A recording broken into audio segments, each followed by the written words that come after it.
మెదక్ జిల్లా రామాయంపేటలో కిషన్ రెడ్డి ఎన్నికల ప్రచారం నిర్వహించారు. సీఎంగా ఉన్న కేసీఆర్ ఎక్కువ సమయం ఫామ్ హౌస్ లోనే ఉన్నారన్నారు. బీఆర్ఎస్ కాంగ్రెస్ ప్రజలను మోసం చేస్తున్నాయన్నారు. ఎన్నికల ముందిచ్చిన హామీ ఒక్కటి కూడా అమలు చేయలేదన్నారు.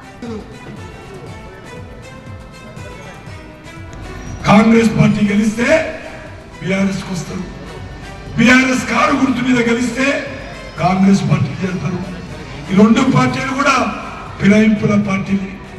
ఈ రెండు పార్టీలు కూడా హైదరాబాద్ లో భూముఖలు ముక్కున్నటువంటి పార్టీలే.